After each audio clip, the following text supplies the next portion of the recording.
Hola, ¿cómo están? Espero que hasta ahora vamos bien y se hayan estado entreteniendo, no sufriendo con las distintas clases que les he estado dando. Pero sigamos con nuestra secuencia. Hemos visto la introducción, qué es lo que son las relaciones laborales. Hemos visto la introducción, qué es lo que es la gestión de personas, a dónde se va la gestión de personas.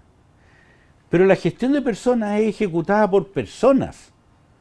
Por lo tanto, hay responsables de hacer las cosas como corresponde hacerlas. Veamos hoy día cuáles son estas responsabilidades.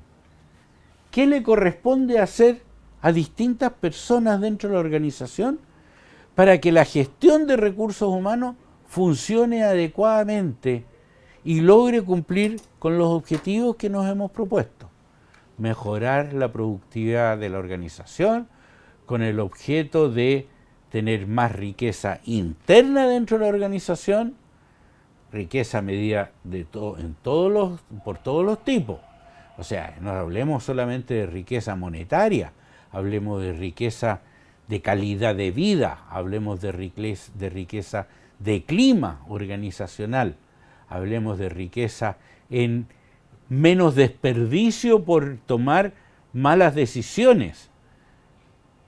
Pero también hablemos de la riqueza que le entregamos nosotros a la comunidad a través de los bienes y servicios que les proporcionamos y que la comunidad sienta de que la organización es útil para ella porque le entrega algo que ella está requiriendo de quienes se lo están entregando. Por eso es que hoy día vamos a hablar de las responsabilidades en la gestión. ¿Quiénes son responsables y quiénes son responsables de qué? Y para saber quiénes son responsables y cómo son responsables, tenemos 3 preguntas que nos tenemos que hacer. En primer lugar, ¿quién es el directo responsable de la función de gestión de personas?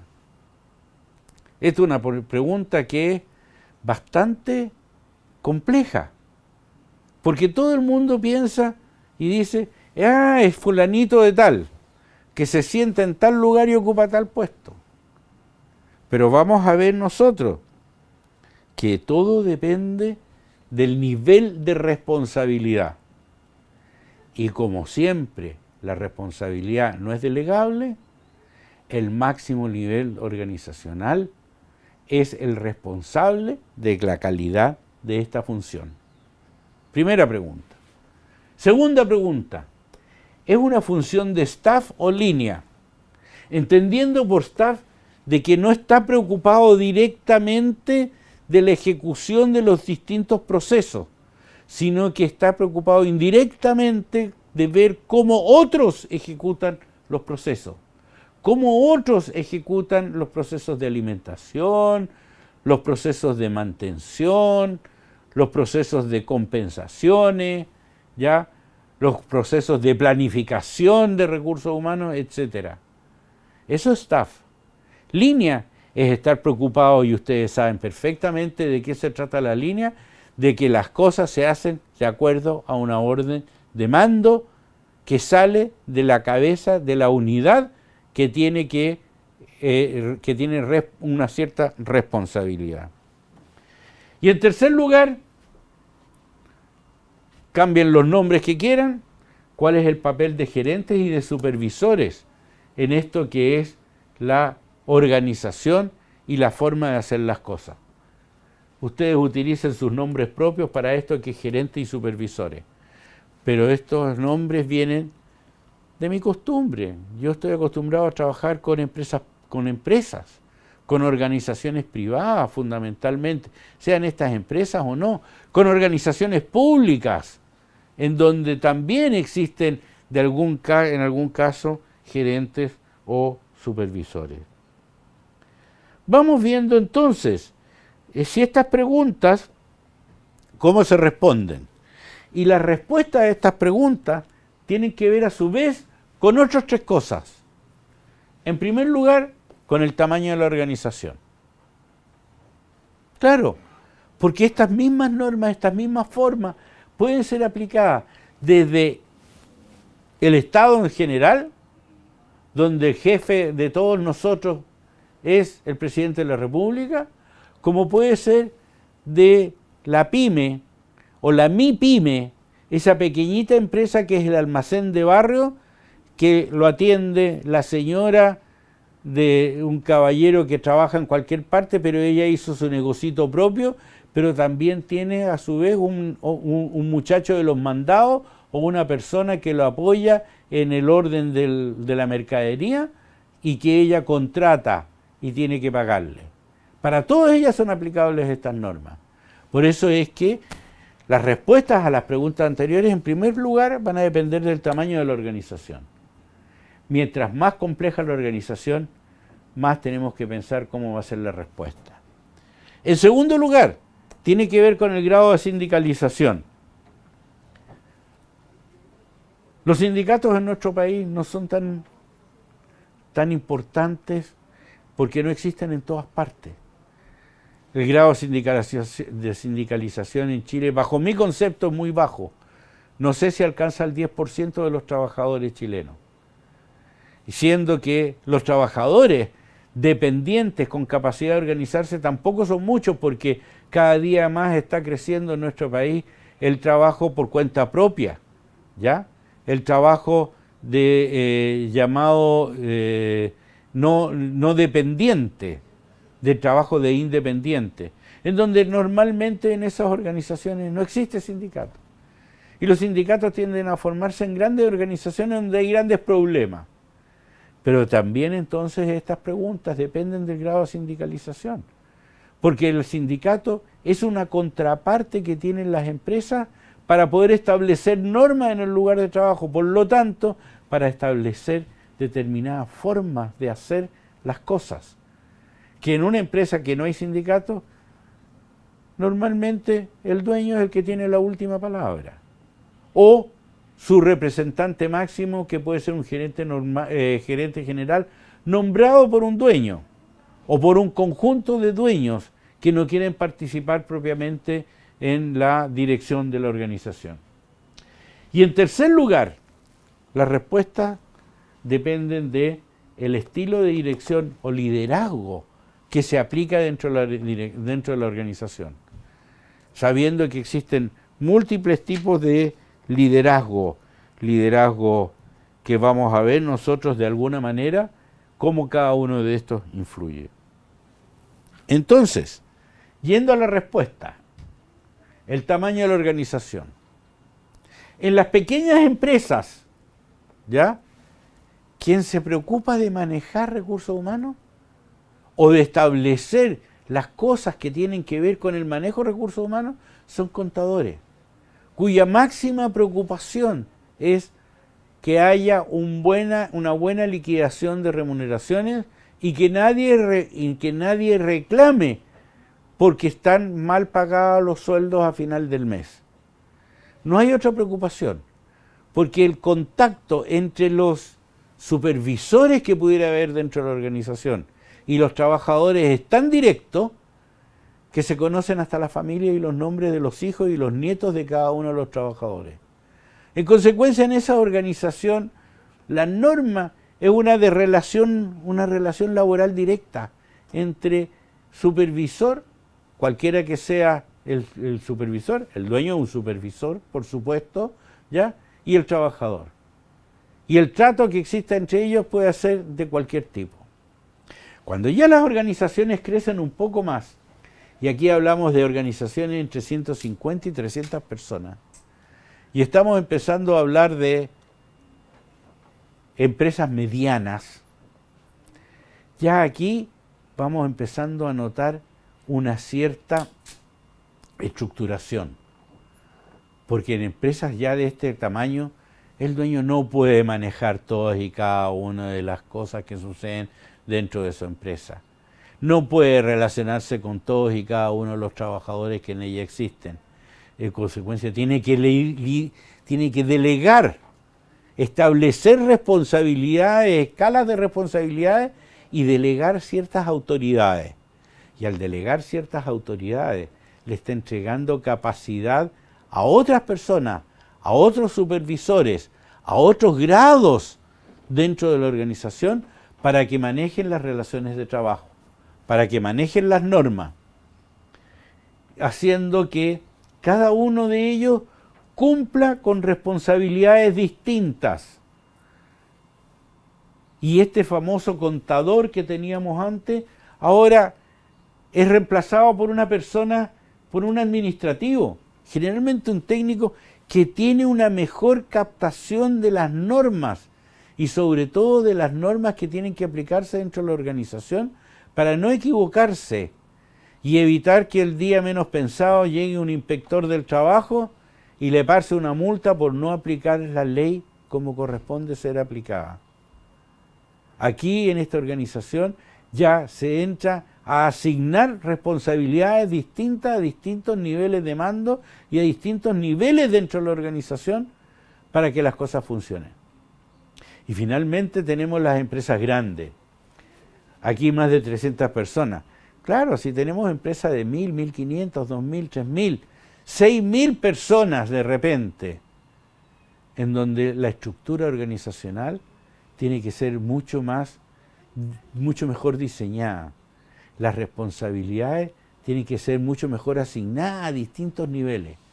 Y las atribuciones y obligaciones de hacer las cosas, claro, con mejor diseño para que se puedan cumplir con las normas.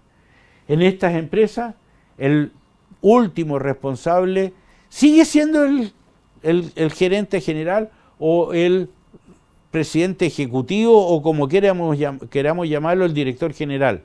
Pero hay alguien metido entre medio que es especialista en lo que es dirección de personas, que este es el que tiene que administrar esta organización y tiene que participar en el establecimiento de todas las normas y ser el que genere todo el proceso que tenga que ver con desarrollo, con gestión de individuos dentro de la organización. El grado de sindicalización, como lo dije hace un rato, aquí no hay una receta. No hay receta porque no tenemos sindicatos en todas partes. Los sindicatos existen, pero en muy pocas empresas existen sindicatos. Y en muy pocas empresas existen sindicatos suficientemente combativos para que armen escándalo, entre comillas, ¿ya? O estén en una lucha permanente de poder con respecto a los dirigentes de la organización comandados, digamos, por su dueño o su gerente general. Pero sin embargo, cuando existen sindicatos, existen gerencias de área que están preocupadas de la creación de las normas y de la modificación de las normas que se requieren dentro de la organización. Y es aquí entonces en donde empiezan a actuar ya especialistas muy grandes que tienen que revisar las relaciones laborales en forma permanente para evitar de que éstas coarten la posibilidad de ir mejorando la productividad dentro de la organización. ¿Qué receta especial hay? Va a depender mucho de cuál sea la influencia del sindicato en los procesos de negociación colectiva. Si los procesos de negociación colectiva son complejos, probablemente exista un equipo dedicado a estudiar este proceso y a plantear las normas que el proceso requiere para poder ir adecuándola a los cambios en los tiempos. Si la negociación colectiva es poco compleja, probablemente no se requieran estos niveles intermedios, sino que actúe directamente la cabeza superior de la empresa trabajando en estas situaciones. Finalmente, el grado de sindicalización actuará en la calidad de las asesorías, ¿ya?, que se requieran para la organización. ¿Por qué?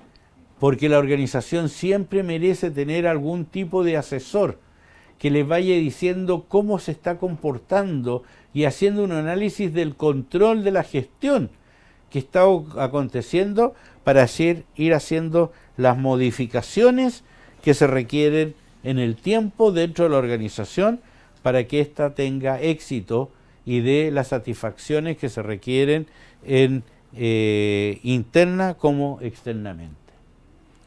Y en tercer lugar hablábamos de que el manejo de las relaciones laborales ya iba a depender del estilo de liderazgo.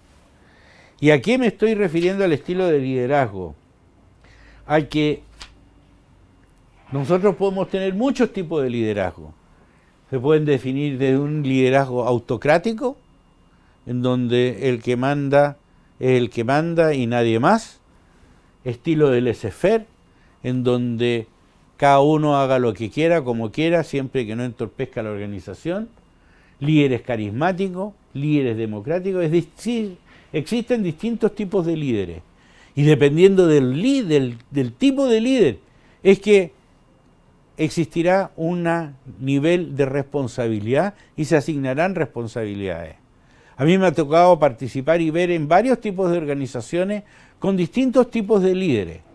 Desde líderes democráticos, yo he trabajado con líderes autocráticos, en donde la forma de llevar adelante el manejo de los recursos humanos y la asignación de responsabilidades a los distintos niveles son muy distintas. Así que aquí todo depende de cómo cree la cabeza que debe ser la asignación de responsabilidades para que ésta se asigne y se diseñe con claridad el puesto. Ahora, asignado al Ejecutivo, asignado cómo manejar los puestos, las responsabilidades, ¿cuáles son estas las que debe cumplir con un ejecutivo de recursos humanos? En primer lugar, tiene que tener un muy claro diagnóstico permanente de lo que está pasando dentro de la organización y de lo que está pasando con las normas. Por eso es que es tan importante el control, por eso es que es tan importante el sistema de información, porque a través de ellos se tiene el conocimiento de lo que está aconteciendo dentro de la organización. Y este acontecer dentro de la organización es el que nosotros nos permite saber si estamos a tono o no estamos a tono, si estamos adecuados o no, y si tenemos que hacer modificaciones en el rumbo y en el sentido que está tomando la organización. Tiene que ver con la planeación, porque el diagnóstico nos va a decir inmediatamente a nosotros qué es lo que tenemos que hacer, cómo tenemos que planear, cómo tenemos que ver la recontratación de personas, cómo tenemos que ver la asignación de puestos dentro de la organización, cómo tenemos que ver el desarrollo de las personas dentro de la organización o el mismo desarrollo de la organización a través de lo que es su clima. Tiene que organizar la función para la gestión, es decir, tiene que mandar. Recordemos una de las primeras cosas que yo hablé en la clase pasada, administrar, es planear, organizar, dirigir, ejecutar, controlar. Por lo tanto, la persona está obligada a organizar la función. Y organizar significa que tiene que, en base a lo anterior, tiene que saber planear lo que tiene que hacer. Y ahí determinar cómo se estructura esto para cumplir con esos planes. Tiene que dar asesoría laboral al resto de la organización, es decir, enseñarles a todos los demás miembros de la organización acerca de cómo llevar adelante la organización y cómo hacer cumplir las normas sin que éstas entorpezcan el trabajo, sin que éstas entorpezcan la vida de las personas ni el ambiente en el cual las personas se están desarrollando. De manera de que no solo tiene que organizar la función, sino que también tiene que dar asesoría. Porque en esto de la responsabilidad del manejo de personas, todos son responsables. Todo aquel que sea un supervisor, que tenga gente a su cargo, es responsable de la gestión de ese grupo de personas que tiene a su cargo. Por lo tanto, tiene que saber de planear lo que va a hacer con esas personas, tiene que saber de cómo evaluar a esas personas o cómo controlarlas, tiene que saber cómo planificar qué hacer y evaluar si es que son esas las personas con las cuales tiene que trabajar. Tiene que ejecutar y controlar las relaciones laborales. Aquí a nivel global estamos hablando de un gerente, estamos hablando de un ejecutivo máximo en el área de recursos humanos.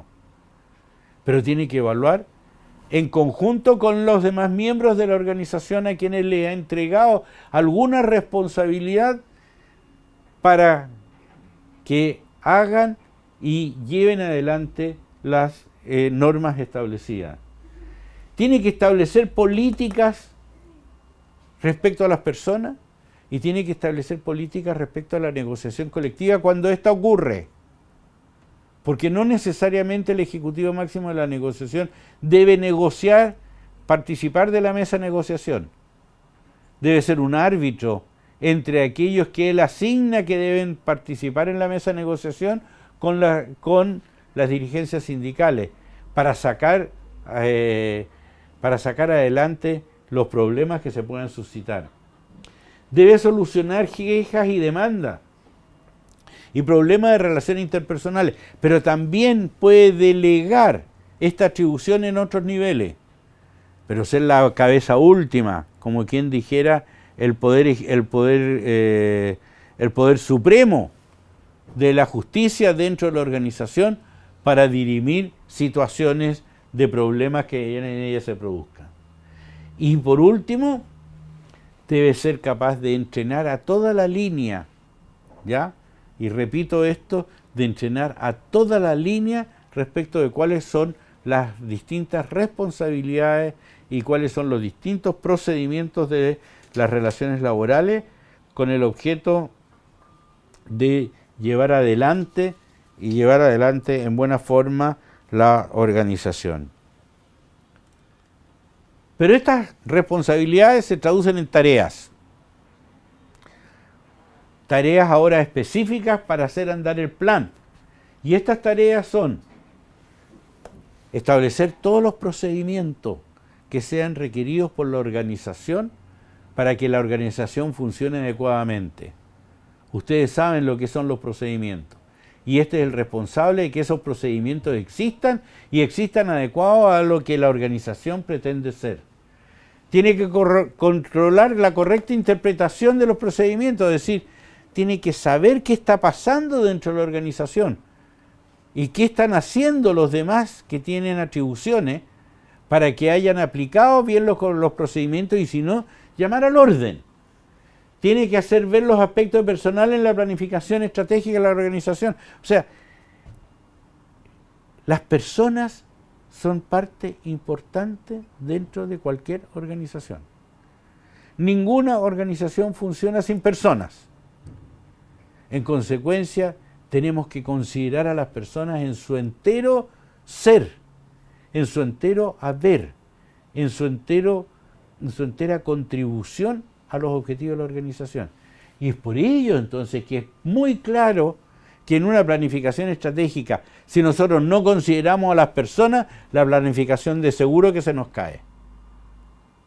Así es que tiene que ver a las personas ahí adentro. Tiene que asesorar a la supervisión, ¿ya? Y esto es bastante decidor, porque los supervisores no son expertos en recursos humanos, no son expertos en manejo de personas, pero tiene que asesorarlos para que se hagan expertos a su nivel, de manera de que esa experticia puedan aplicarla sin que esto haga interrupción en lo que es la gestión de la organización total y se logren cumplir con los objetivos organizacionales. Tiene que administrar determinadas políticas y procedimientos, porque hay cosas que él tiene su propia unidad de personas, tiene un conjunto de individuos que trabajan en la unidad de recursos humanos o que trabajan directamente con él y él tiene que aplicar esos procedimientos, ¿ya? El gerente general tiene que aplicar procedimientos de acción respecto de sus gerentes y subgerentes con los que trabaja directamente.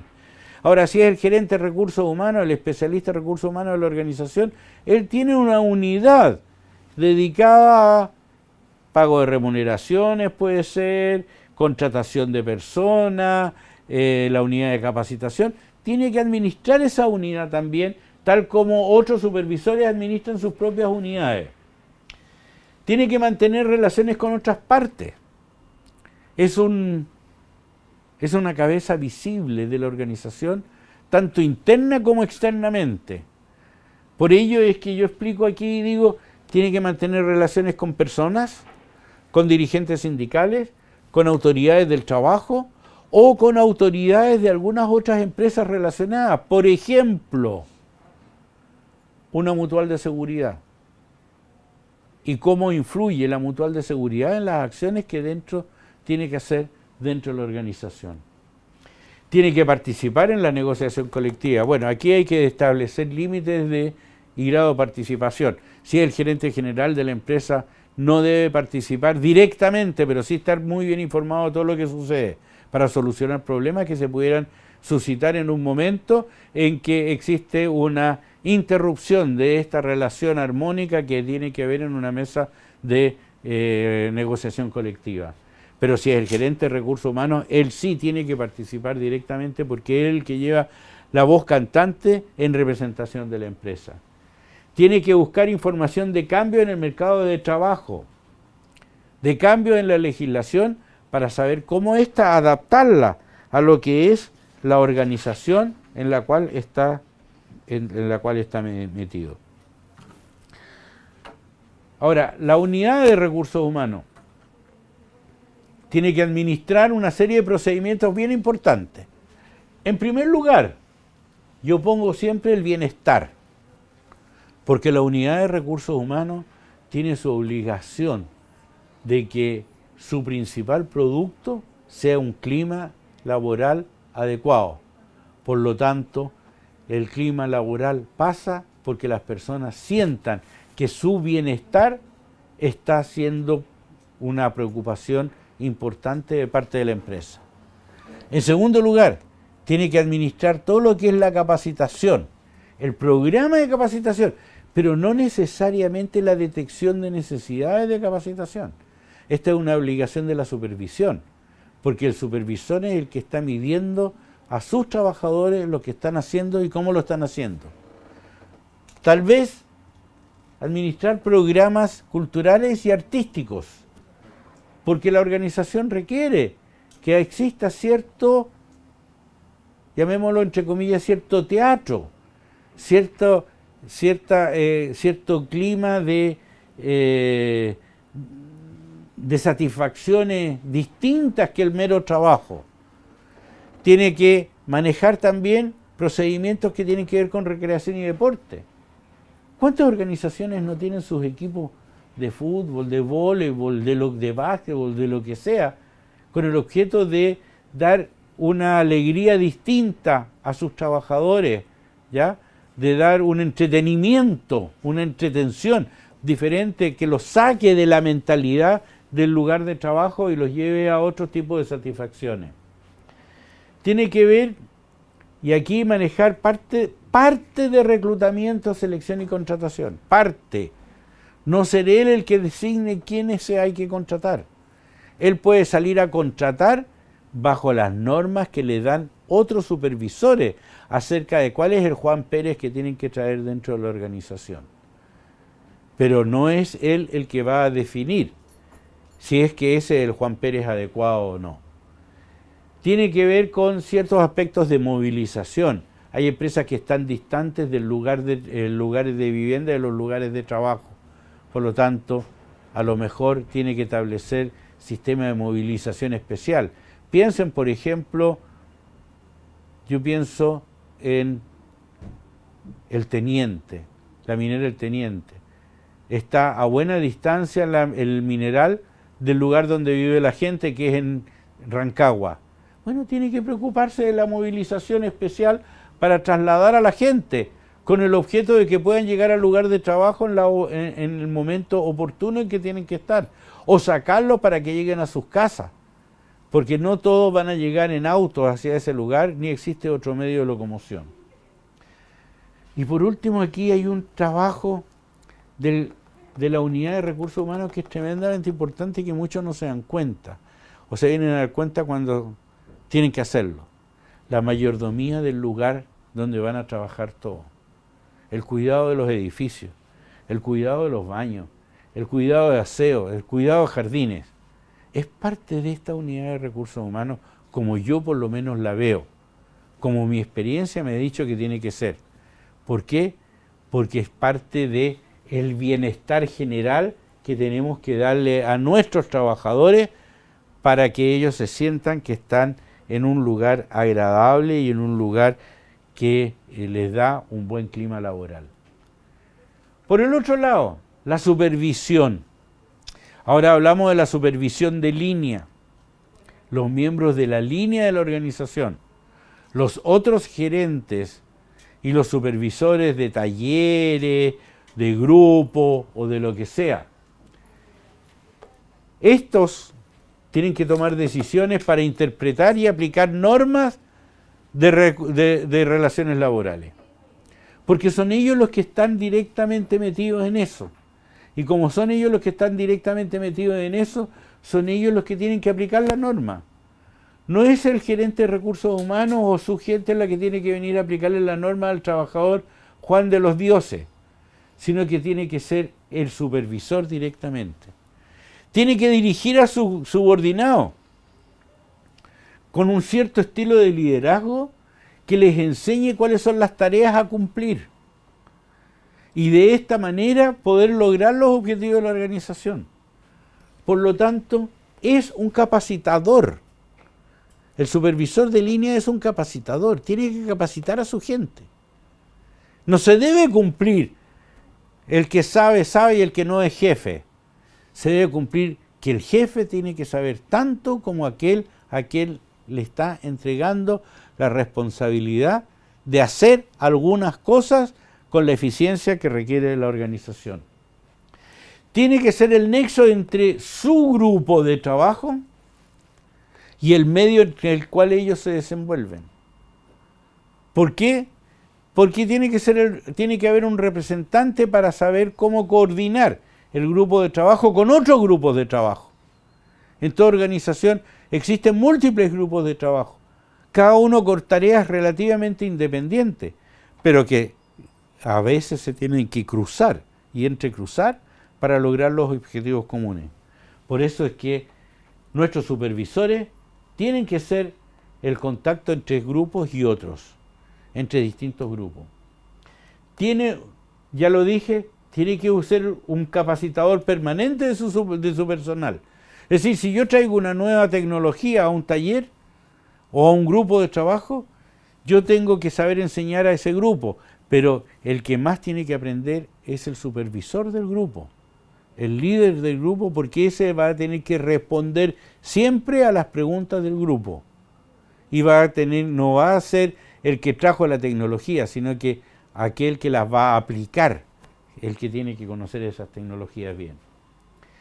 Y por último, tiene que hacer control.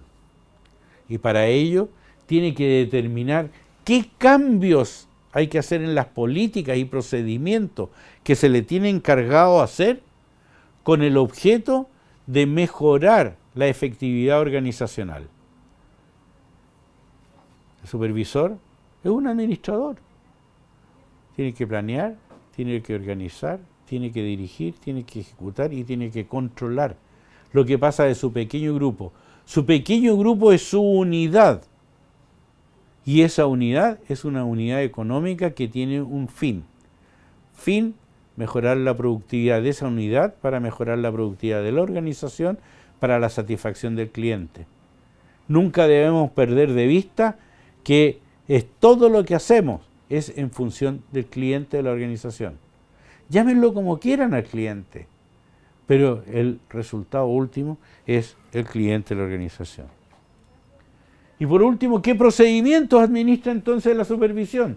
Muchos y todos. No se escapa ninguno. Desde reclutar, a tomar pruebas de selección, decidir a quién contratar. Esto es bien importante. El supervisor tiene que saber elegir entre los distintos candidatos a quién va a contratar y asumir la responsabilidad de su contratación a tal punto de que si se equivocó, tiene que ser él el que tome la decisión de despedir a aquel que se equivocó en la contratación. Es una responsabilidad inmensa que muchos supervisores no la comprenden, pero que tenemos que decirle que esa es una responsabilidad de él, porque si él contrata, él tiene que saber hasta cuándo llega con esas personas. Tiene que orientar, acoger y dirigir, capacitar, instruir y capacitar. Tiene que detectar necesidad de capacitación, el controlar a las personas y lo que están haciendo, o al ver que hay cambios tecnológicos o de cualquier tipo, el supervisor tiene que saber en qué tiene que capacitar al resto de la gente, ¿ya? E informar o solicitar de autoridades superiores a él que se hagan los procedimientos debidos en lo que él requiere que se haga para su unidad y para su grupo. Evalúa el desempeño de las personas, cómo están trabajando y qué están haciendo. Por lo tanto, al evaluar el desempeño sabe si son las personas adecuadas con las que está trabajando. Tiene que decidir promociones, tiene que decidir si le da cabida en mejores condiciones, aumenta remuneraciones o no aumenta remuneraciones, promueve o saca a una persona para que vaya a ocupar mejores posiciones en otros lugares dentro de su organización. Es el verdadero dueño de su propio equipo de trabajo. Tiene que proponer aumento de remuneraciones, tiene que proponer medidas y elementos de seguridad, tiene que manejar la seguridad de su gente, porque responsable de los accidentes muchas veces no es aquel que se accidenta. Y eso lo sabe la gente de seguridad. El 85% de los accidentes del trabajo son ocasionados por malas acciones de quienes se accidentan. Pero muchas veces esas malas acciones de quienes se accidentan son también causadas por los supervisores que no han sido capaces de enseñar al trabajador a hacer las cosas con seguridad y con elementos de protección que les permita mejorar lo que están haciendo. Tiene que administrar los tiempos de las personas, controlando las ausencias, controlando vacaciones, controlando todo lo que suceda. Su unidad es su negocio. Y si ese negocio no funciona, no es que no funcione la gente del negocio, sino que no funciona el supervisor del negocio. Los negocios fracasan porque sus ejecutivos máximos no saben tomar las decisiones adecuadas en el momento oportuno.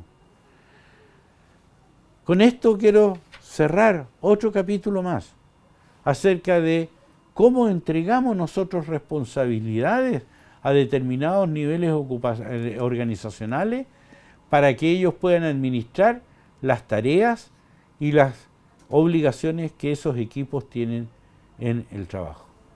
Gracias.